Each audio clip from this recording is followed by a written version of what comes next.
Hi, and today we're going to be doing the G minor and G. Actually, this will be the strumming exercise, but we're going to be using the G minor and G picking practice sheet. So go ahead and get this, and then come on back and we'll start in a couple of seconds. Okay, so this exercise that we're doing, or this G minor and G picking practice sheet, is going to be used for two lessons.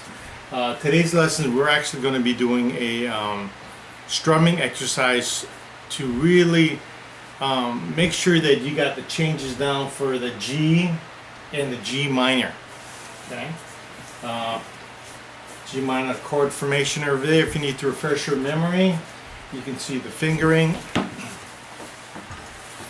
And go ahead and tune your ukulele before you start. Check in the ukulele.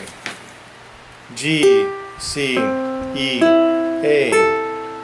Okay, now on that sheet that I showed you, okay,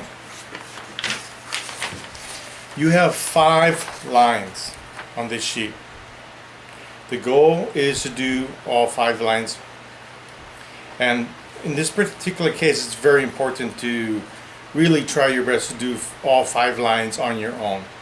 Okay, we will be doing only the first 3.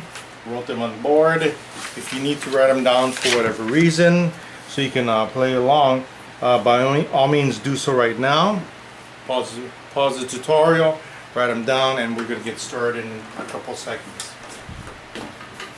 Okay, so I wanted to show you just a little trick here. You know, you see the chord G, G minor, maybe it might look a little overwhelming, but if you think about it, here's your G chord. Your G chord, which you all should know how to make already, your G chord. So what you're doing is you're keeping this ring finger on the string. You never move this ring finger from the G chord. And when you go to the G minor chord, if you notice, the other 2 fingers move. Okay? So if you want to give that a try, you're making a G chord. See my fingers on that ring finger. It's going to stay there to just remind you that that finger's never going to move. But to make the G minor chord, the other 2 fingers move. Okay? If you want, pause the tutorial, try that a couple times. We'll do it a couple more. That's a G minor. That's G. That's a G minor. And that's a G. Okay.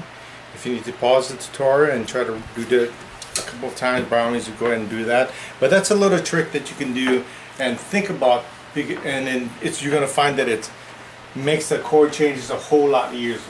If you need to do a chord count exercise between the chords, keep in mind the technique that I just showed you, and that will make the transition between chords a whole lot easier.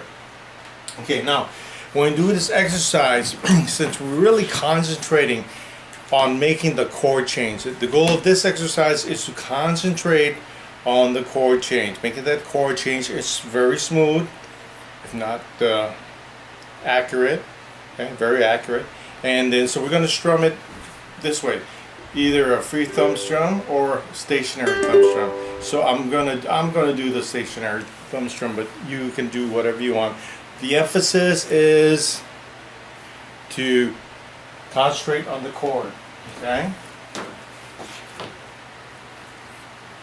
Okay, here we go. First line only. First line only. Here we go. G chord. 1, 2, 3, 4. G. 2, 3, 4. G again. 1, 2, 3, 4. G minor. 1, 2, 3, 4. Again. 1, 2, 3, 4. And stop. Okay. Now we're going to do all 3 lines. Okay, and we're going to do it the same way as far as our strumming goes, because once again, the emphasis is to concentrate on your chord changes, to making sure that they're smooth and they're accurate. Okay.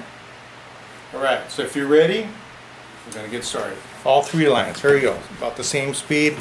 Thumb strum. I'm using a stationary thumb strum. Here we go. G chord first. 1, 2, 3, 4. G, 2, 3, 4. Again. 2, 3, 4. G minor. 1, 2, 3, 4. Again. 1, 2, 3, 4. G minor again. 1, 2, 3, 4. Again. 1, 2, 3, 4. G. 1, 2, 3, 4. Again. 1, 2, 3, 4. G. Third line. 1, 2, 3, 4. G minor. 1, 2, 3, 4. G. 1, 2, 3, 4. G minor. 1, 2, 3, 4, and stop.